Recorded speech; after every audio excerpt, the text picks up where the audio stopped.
Selamat pagi teman-teman.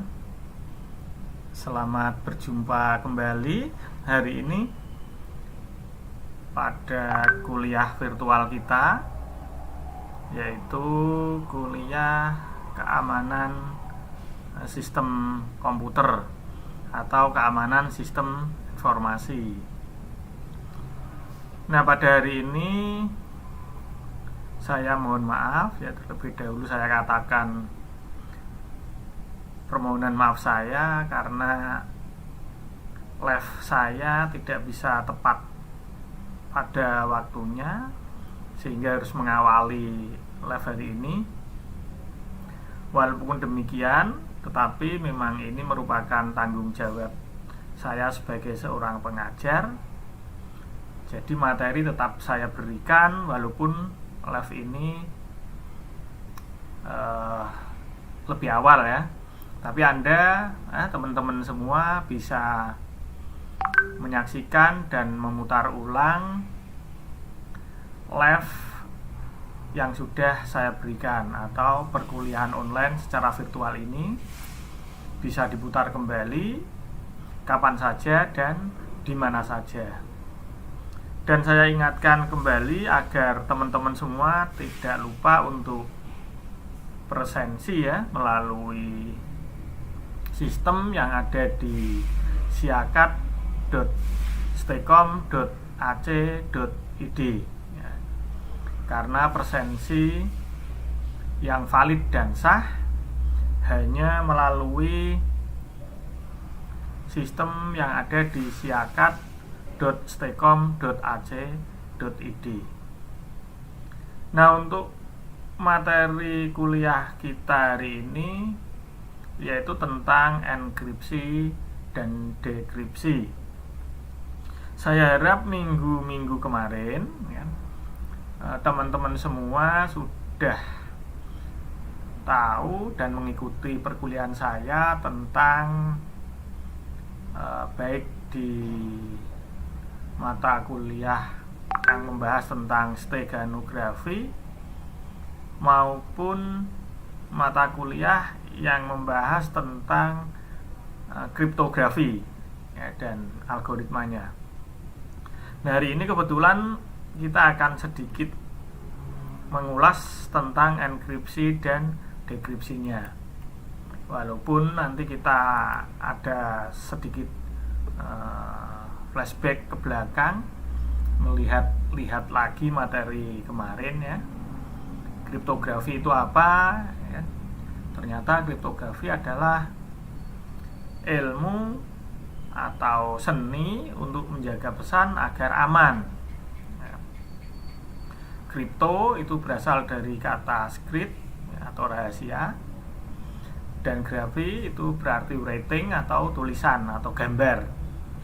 Tapi dalam hal ini kecenderungan grafi atau yang ada di kriptografi itu bermakna tulisan.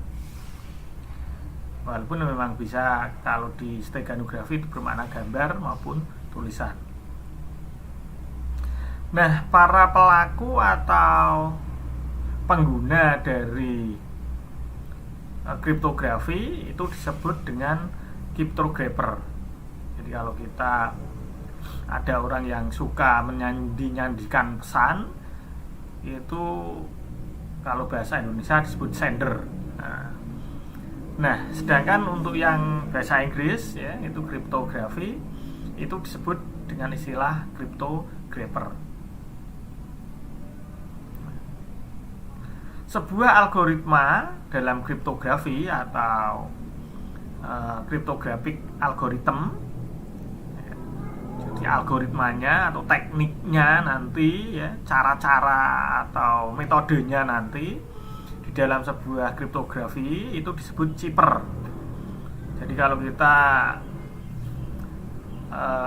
mendengar kalimat cipher atau cipher dalam bahasa Inggris, kalau cipher itu bahasa Indonesia ya, tergantung kita nanti ya, cipher atau cipher itu merupakan persamaan matematik. Jadi metode algoritma tadi itu sebetulnya dia diterapkan itu berdasarkan persamaan matematik. Nah, hal inilah yang mendasari atas terjadinya enkripsi dan dekripsi. Kemudian enkripsi itu apa dan dekripsi itu apa itu. Nah, enkripsi itu merupakan proses yang dilakukan untuk mengamankan suatu pesan. Nah, pesan yang sudah diamankan atau pesan tadi itu disebut dengan sebuah plain text. Sedangkan yang tersembunyi, pesan yang sudah teracak, sudah disembunyikan kalau di dalam steganografi, kalau dalam kriptografi itu ya pesan yang sudah diacak tadi itu disebut dengan istilah ciphertext. Jadi plain text itu plain itu adalah teks yang ingin disembunyikan, sedangkan ciphertext itu pesan yang sudah tersembunyi. Sehingga ciphertext ini nanti pesan yang sudah tidak bisa dibaca, walaupun nanti ada beberapa teknologi atau beberapa orang yang mencoba untuk mendekrip pesan ini sehingga bisa dibaca kembali, tapi prosesnya itu tidak semudah yang kita bayangkan, karena yang pegang kuncinya atau yang pegang sandi cara mengembalikannya itu ya yang berkepentingan yang ngirim dan yang dikirimi tentunya. Kemudian untuk dekripsi itu merupakan proses sebaliknya dari enkripsi, yaitu mengubah ciphertext menjadi plain text, mengubah kata semrawut, kata yang enggak genah tadi, kata yang sudah dibolak-balik, kata yang sudah kombinasikan tadi atau sudah disandikan tadi menjadi kata yang utuh kembali dan dapat dimengerti oleh si penerima. Itu namanya dekripsi, jadi proses pembalikan. Sedangkan kriptanalisis, jadi kriptanalisis itu ilmu untuk memecahkan ciphertext. Nah, jadi kalau kita mencoba-coba memecahkan sandi, mencoba-coba memasukkan keyword, mencoba-coba itu namanya percobaan kita tadi. Itu ilmu yang kita gunakan, tentunya kita mencoba kan didasari dengan ilmu, tidak hanya langsung tancap gas, tembak di tempat langsung mainkan, itu bukan, tapi tetap kita akan didasari oleh sebuah ilmu. Nah, ilmu atau metode yang kita gunakan tadi itu disebut dengan kriptanalisis.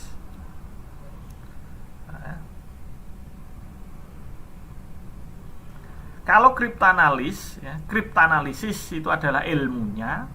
Kalau kriptanalis jadi ada kriptanalisis, ada kriptanalis. Kalau kriptanalis itu adalah pelakunya, saya tadi.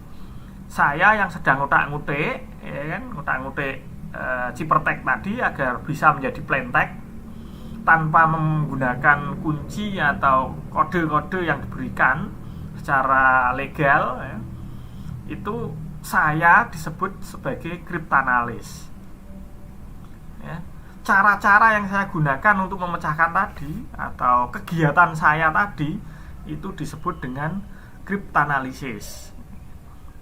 Tindakan, pergerakan dan aktivitas saya disebut kriptanalisis, saya disebut dengan kriptanalis. Pesan yang saya utik-utik agar bisa dibaca tadi namanya ciphertext,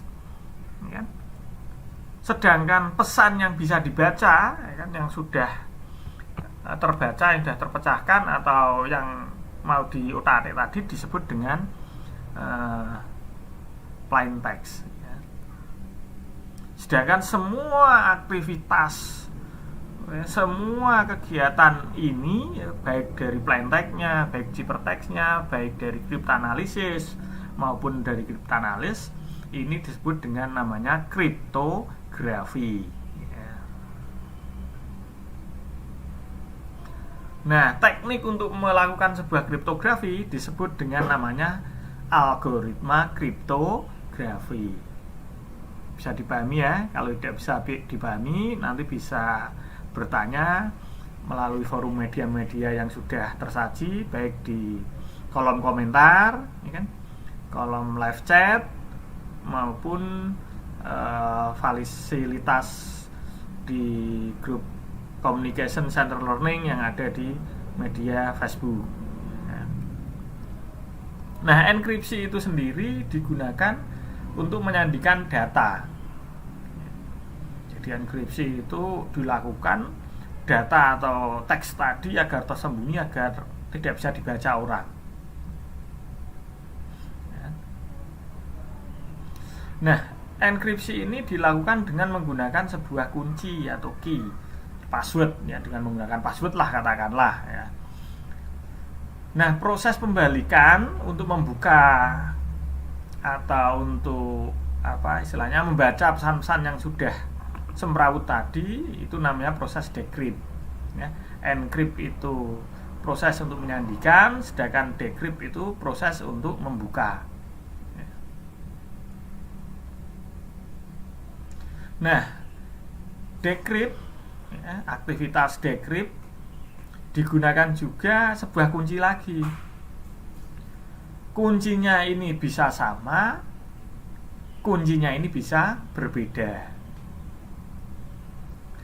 ya, jadi kuncinya bisa sama, kuncinya bisa berbeda. Kalau kuncinya sama, maka disebut sebagai private key cryptograph ya. Jadi kunci untuk menyandikan dengan kunci untuk membuka itu kalau sama, maka kriptografi tersebut disebut dengan private key atau private key cryptography.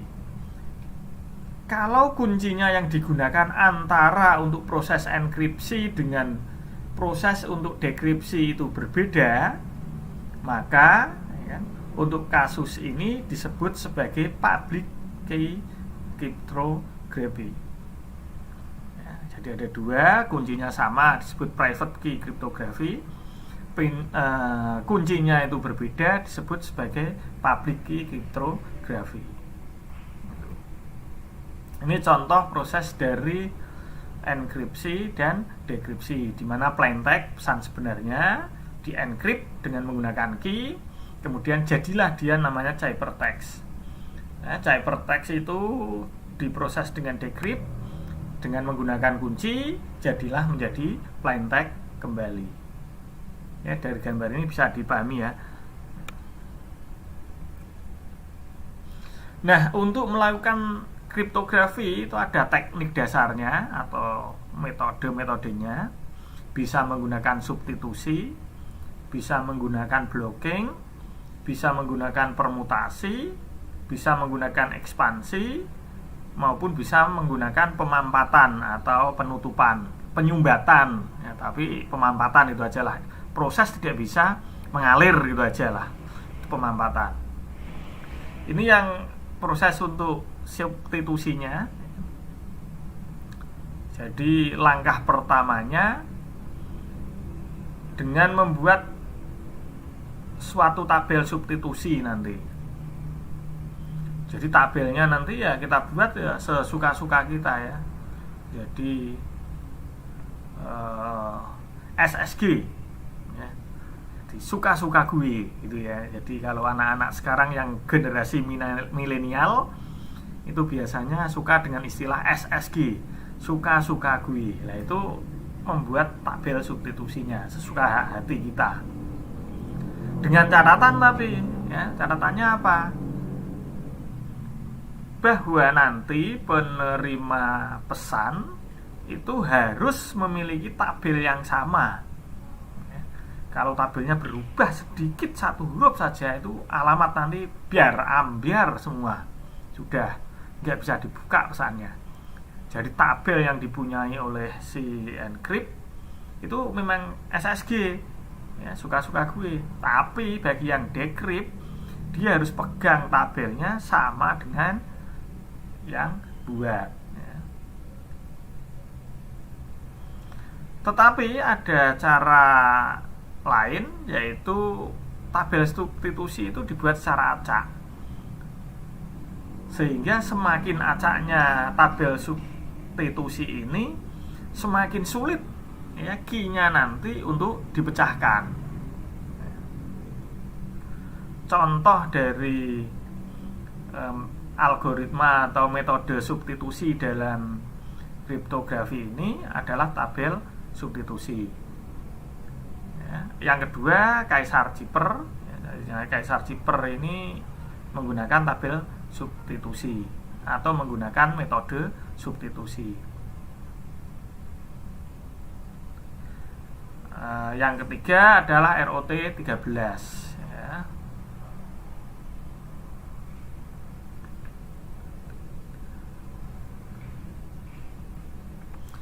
Ini contoh dari tabel substitusi ya.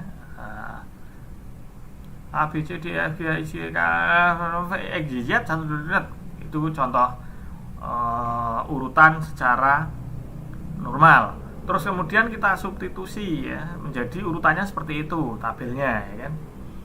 Jadi tabel pembalikan huruf itu sesuka-suka kita ya, SSG tadi. Nah, ketika kita menggunakan tabel yang kedua itu sebagai tabel urutan ya, kalau yang tabel pertama ABC itu kan standar ya kan.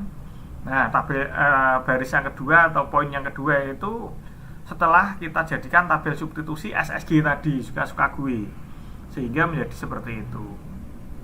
Nah, contohnya sistem, terus itu barisnya itu 7P7CQY kalau menurut tabel substitusi. Jadi tulisan sistem kalau kita buat tabel substitusi yang SSG tadi itu jadinya tulisannya jadinya 7P7CQY ya. Itu kalau kita menggunakan tabel substitusi. Sedangkan kalau kita menggunakan Kaisar Cipher itu jadinya VLV WHP. Itu kalau kita menggunakan Kaisar Cipher. Atau kita menggunakan yang ROT 13 ya kan? Itu FVF GRZ, sehingga baik itu tabel substitusi Kaisar Cipher maupun ROT 13 itu menggunakan tabel yang sama, yaitu poin yang kedua. Cuman metode cara pengambilannya saja yang agak berbeda. Ini yang model Kaisar Cipher. Jadi Kaisar Cipher itu pertama kali itu digunakan oleh Julius Caesar, yang pada prinsipnya itu setiap huruf digantikan dengan huruf yang berada 3 posisi dalam urutan alfabet. Jadi dia akan maju 3 langkah. Sebagai contoh, huruf A itu diganti dengan huruf D karena maju 3 langkah ya. A terus A, B, C, D kan. A maju 3 langkah, B, C, D, maka hurufnya diganti dengan D. Lah kalau B Pak, B yang maju 3 langkah, B berarti C, D, E. Kalau B berarti jadinya E gitu ya. Itu namanya Kaisar Cipher. Jadi transformasi yang digunakan oleh Kaisar Cipher ini adalah kalau kita ada huruf standar A, B, C, D, E, alfabet itu menjadi D, E, F, G ya, dia diawali dari D. Nanti setelah ketemu ya dia balik ke A lagi. Nah, ini namanya Kaisar Cipher. Mudah ya. Ini maju 3 langkah, maju 3 huruf. Ini yang ROT ya kan. Kalau yang tabel substitusi tadi kan suka-suka gue, mau saya balik, mau saya urutkan nomor berapa, mau saya kan, intinya kita membuat tabel dari huruf alfabet terus dari angka itu maju 3 suka-suka gue kalau tabel substitusi. Kalau Kaisar Cipher itu dia maju 3 langkah atau 3 setelah huruf itu ya kan? Atau 3 setelah angka itu. Nah, ini yang ROT 13.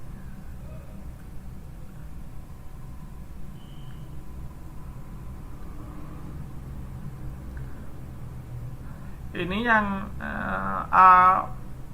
Aucitritin ini dia menggantikan huruf yang letaknya 13 posisi darinya. Jadi kalau Kaisar Kuiper itu 3 posisi, kalau yang ROT 13 atau RUT 13 ini dia maju 13 langkah. Kalau A itu hurufnya N, kalau B berarti hurufnya O, dan seterusnya.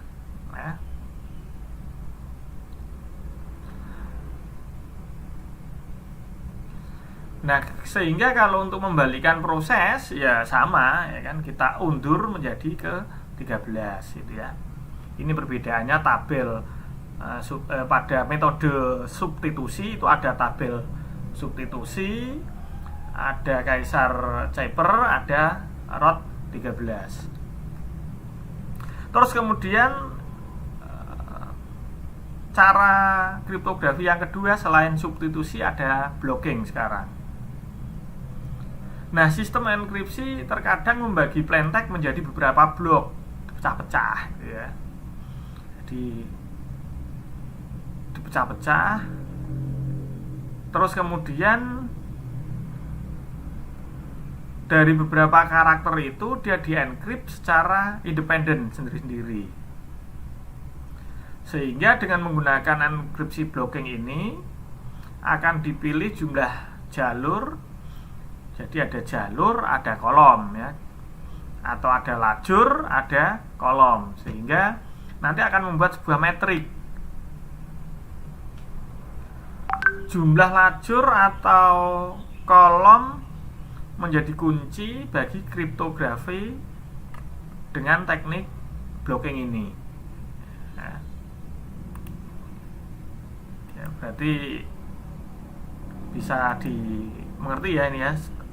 Dipecah, nanti ada pesan, misalkan ada surat panjang sekali atau katakanlah 100 huruf. 100 huruf akan dipecah-pecah menjadi 10-10 katakanlah, menjadi 10 bagian. Nah, setiap satu bagian itu akan dienkrip secara independen sendiri ya. 10 dienkrip. Nah, 10 dijejarkan, 10 dibuat tabel terdiri dari 10 lajur dan 10 kolom. Maka totalnya akan terjadi 100 itu ya. Sehingga plaintext nanti akan dituliskan secara vertikal ke bawah berurutan pada lajur ya. Terus kemudian dilanjutkan pada kolom berikutnya, sehingga akan menjadi blok-blok tersendiri. Seperti itu untuk yang teknik blocking. Ini contohnya ya. Ini contohnya 5 teknik dasar kriptografi ya. Maka hasil ciphertext-nya itu bisa dilihat seperti tabel di bawah itu. 5 teknik, 5 spasi teknik gitu. Ya, di blok-blok seperti itu membuat blok. Apakah bloknya harus terdiri dari itu, Pak? Enggak, kalau bloknya itu terserah nanti ya. Itu penyesuaian kita sendiri itu. Ya, jadi untuk blok sistem pembacaannya itu bisa menggunakan lajur atau bisa menggunakan lajur atau menggunakan baris gitu ya. Terus kemudian teknik yang berikutnya adalah permutasi. Nah, permutasi ini salah satu enkripsi yang terpenting dalam sebuah enkripsi data ya. Sehingga pada permutasi ini dalam sebuah enkripsi data kadang-kadang dia disebut sebagai transposisi, jadi perpindahan tempat. Teknik atau caranya dengan memindahkan atau merotasi karakter dengan aturan tertentu. Sehingga dalam teknik permutasi ini prinsip dari sebuah enkripsi itu akan berlawanan dengan yang digunakan pada teknik substitusi ya. Nah, kalau dalam teknik substitusi itu karakter pada posisi yang tetap, identitasnya saja yang diacak. Tapi kalau pada teknik permutasi, identitasnya itu tetap, namun posisinya diacak. Ya. Walaupun pada teknik ini tetap menggunakan teknik blocking, sehingga setiap blok nantinya dalam teknik permutasi ini akan menggunakan blok-blok atau akan menggunakan ukuran-ukuran panjang setiap bloknya itu sama, jadi dibuat sama ya. Saya harap ini teman-teman nggak pada bingung ya. Kalau bingung ya nanti cari referensi yang lebih spesifik ya, tentang teknik enkripsi data dengan teknik permutasi, teknik substitusi maupun yang lain, sistem blocking gitu ya. Nah, untuk contoh dari kriptografi dengan teknik permutasi itu bisa dilihat pada gambar di bawah ya.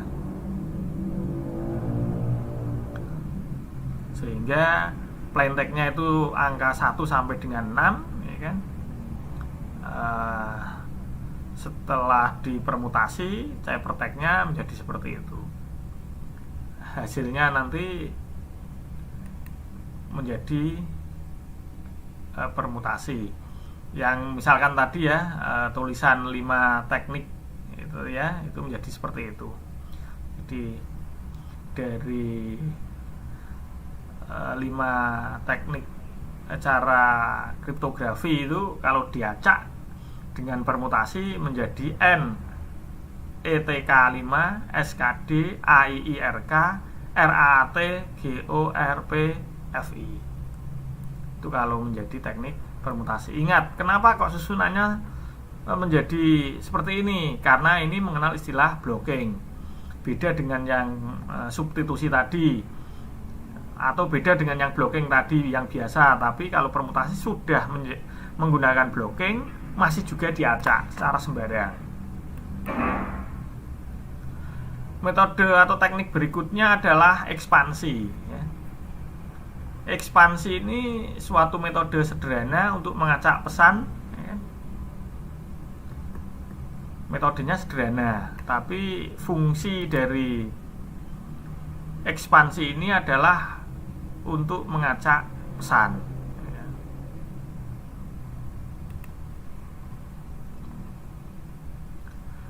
Salah satu contoh penggunaan ekspansi dalam enkripsi ini adalah dengan meletakkan huruf konsonan atau bilangan ganjil ya, yang kita lihat di sini contoh nih ya, tidak harus berarti.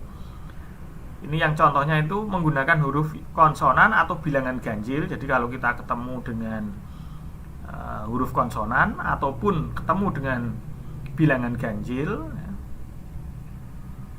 maka akan ditambah dengan akhiran an. Nah, ini kalau ekspansi ini ya.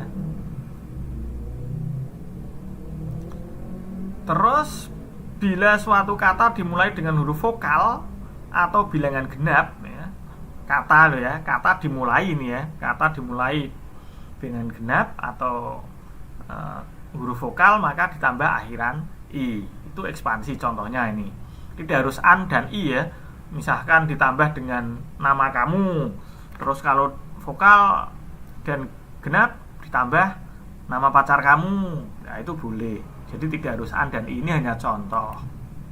Ini contoh. Jadi ini contoh 5 itu kan ganjil, kasih akhiran an, 5 an. Nah, itu ya. Nah, ini contohnya. Ini bisa dipahami ya, semoga enggak mumet-mumet amat ya kan. Karena amat saja tidak mumet. Nah, kita santai, enjoy saja. Paling-paling pertemuan kuliah kita kan tinggal 1 untuk minggu depan ya. Semoga tidak ada halangan rintangan ya.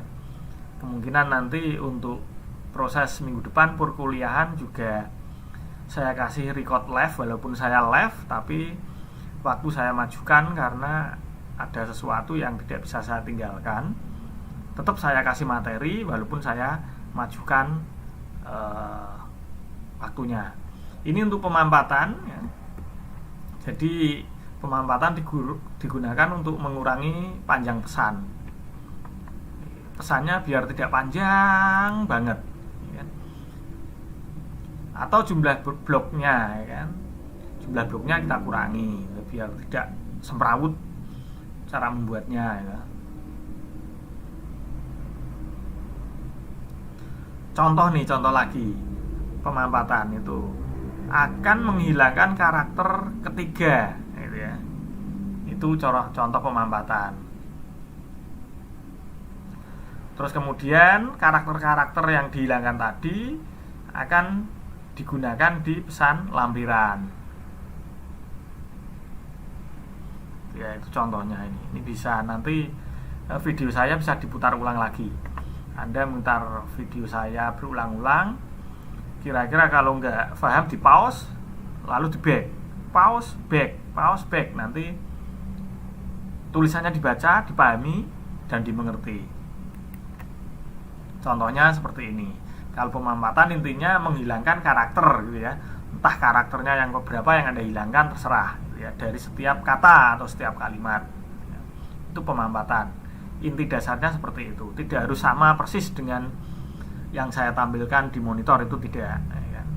Saya hanya konsep-konsepnya saja. Ya, ini untuk tugas dari teman-teman pada pertemuan hari ini ya, karena saya nggak bisa memberikan materi banyak, tidak bisa memberikan materi secara detail karena kondisi yang memaksa saya harus memberikan record hasil live ya, walaupun ini saya lakukan secara live, tapi nanti record yang saya berikan ke teman-teman saya harap bisa membantu untuk lebih paham dan lebih mengkaji, mendalami tentang keamanan data. Tugas ini saya harap tidak terlalu membebani dari teman-teman semua, karena tugas ini tidak harus dikumpulkan. Kalau Anda mengumpulkan juga boleh, tidak apa-apa. Dan tugas ini tidak akan berefek pada nilai yang teman-teman nanti peroleh, karena tugas ini sifatnya saya hanya ingin teman-teman nanti bertambah keahlian dan bertambah skill dalam bidang kriptografi. Itu saja tujuan saya.